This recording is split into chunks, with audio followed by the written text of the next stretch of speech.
Fico a Pellegrini sa zlakli, že dopadnú ako ich kamarát Orbán, a tak sa rozhodli zahrať si hru, kto urobí zo Slovákov väčších hlupákov.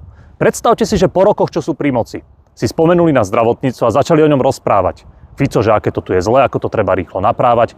Pellegrini dokonca žiada niečo od opozície a pritom títo ľudia si robia vyslovene z nás srandu. Však pri moci sú oni, celé roky, skoro 10 ročia. Oni sú zodpovední za to, čo sa so zdravotníctvom stalo. Oni sú zodpovední za rozkrádanie a kolaps zdravotníctva v tejto krajine. A keby len zdravotníctva. A ja sa pýtam, pán Fico, kto pil kolu v konšpiračnom byte v kauze Gorila s Haščákom? Pýtam sa, pán Pellegrini, koho ste celé roky podporovali v strane Smer? Akých darebákov a rozkrádačov? Čo teraz poslušne podpisujete ako prezident? Tým istým ľuďom tie isté svinstvá. Pýtam sa, koho kamaráda straník bol Paška, ktorý bol symbolom rozbitého zdravotníctva na Slovensku? No váš, Smerákov.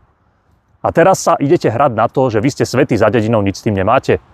To si myslíte, že Slováci sa naozaj srazili s koňom a žerú seno?